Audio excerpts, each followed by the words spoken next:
ജാസ്മിൻ്റെ പേരൻസ് ജിൻഡോയോട് അത്ര അടുപ്പം കാണിച്ചില്ല എന്നത് മനഃപൂർവ്വമല്ല. മറ്റ് മത്സരാർത്ഥികളുടെ മാതാപിതാക്കളും ഫാമിലി മെമ്പേഴ്സും വന്നപ്പോൾ അവരെല്ലാം ജിൻഡോയോട് ആവശ്യത്തിൽ കൂടുതൽ ബഹുമാനം കാണിച്ചു. അത് ജിൻഡോയെ പറ്റി പുറത്തുള്ള ഒപ്പീനിയൻ എന്താണ് എന്ന് മറ്റ് മത്സരാർത്ഥികൾക്ക് അറിയുവാൻ ഇടയായി. ഇപ്പോൾ മത്സരാർത്ഥികൾക്കെല്ലാം അറിയാം ജിൻഡോ ഗെയിമിൽ ബഹുദൂരം മുമ്പിലാണ്. കഴിഞ്ഞ ദിവസം ജാസ്മിൻ പറഞ്ഞിരുന്നു ജിൻഡോ കപ്പടിക്കുന്നത് എനിക്ക് സഹിക്കാൻ പറ്റുകയില്ല എന്ന്. അത് സ്വാഭാവികമായിട്ടും ജാസ്മിൻ്റെ പേരൻസും കണ്ടിട്ടുണ്ടാവുമല്ലോ. ഇനി അവർ കൂടി വന്ന് ജിൻഡോയോട് വലിയ സ്നേഹം കാണിച്ചാൽ ജാസ്മിന് ഉറപ്പിക്കാം ജിൻഡോ തന്നെ കൂടുതൽ പ്രേക്ഷകർ ഇഷ്ടപ്പെടുന്നത് എന്ന്. അവർ ഇന്ന് പറഞ്ഞത് അധികവും ഗബ്രി വിഷയം തന്നെയാണ്. ഗബ്രിയുമായി കണക്ട് ചെയ്യുന്ന മാലയും ഫോട്ടോയുമാണ് ജാഫ്രിക്ക എടുത്തു മാറ്റിയത്. ഇപ്പോൾ ഗബ്രിയുടെ ഇന്റർവ്യൂകളും അവർക്ക് അതിൽ പറഞ്ഞ ഗബ്രിയുടെ അഭിപ്രായവും അവർ അറിഞ്ഞിട്ടുണ്ടാവുമല്ലോ. അല്ലാതെ ഗെയിമിൽ ജിൻഡോയോട് പ്രത്യേകിച്ച് പ്രശ്നം ഒന്നും ജാസ്മിന് ഇല്ല എന്നുള്ളത് അവർക്കറിയാവുന്ന കാര്യമാണ്. ഇന്നും ജാസ്മിൻ അമ്മയോട് പറയുന്നുണ്ടായിരുന്നു ജിൻഡോ കള്ളം മാത്രമേ പറയുകയുള്ളൂ എന്ന്. ഷോ മുഴുവൻ കണ്ടവർക്കറിയാം ആ സ്റ്റേറ്റ്മെന്റ് 100% തെറ്റാണെന്നും ജാസ്മിൻ അതുപോലെ എനിക്ക്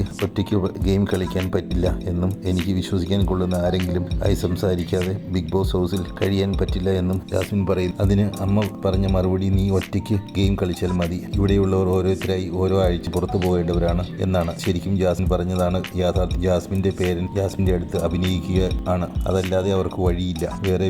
വളരെ വിവേകത്തോടെയാണ് അവർ എല്ലാ വിഷയങ്ങളും കൈകാര്യം ചെയ്യുന്നത്. എന്തായാലും അവർ കാര്യങ്ങൾ കൈകാര്യം ചെയ്ത രീതി വളരെ ബുദ്ധിപൂർവമായാണ്. ജിൻഡോയോട് സംസാരിച്ചാലും ഇല്ലെങ്കിലും ജിൻഡോയുടെ ജനപ്രീതിക്ക് ഒരു വ്യത്യാസം ഉണ്ടാവാൻ പോകുന്നില്ല. ജാസ്മിനോട് പുറത്തെ കാര്യങ്ങൾ പറഞ്ഞ സായിയോട് പോലും അവർക്ക് അത്ര അടുപ്പം കാണിക്കാൻ പറ്റാത്ത അവസ്ഥയിലായിരുന്നു ഇന്ന്. വളരെ യുക്തിപൂർവമാണ് അവർ ജാസ്മിന് ഇതിൻ്റെ അടുത്ത് സംസാരിച്ചതും പെരുമാറിയതും എല്ലാം എന്ന് ആർക്കും മനസ്സിലാവും.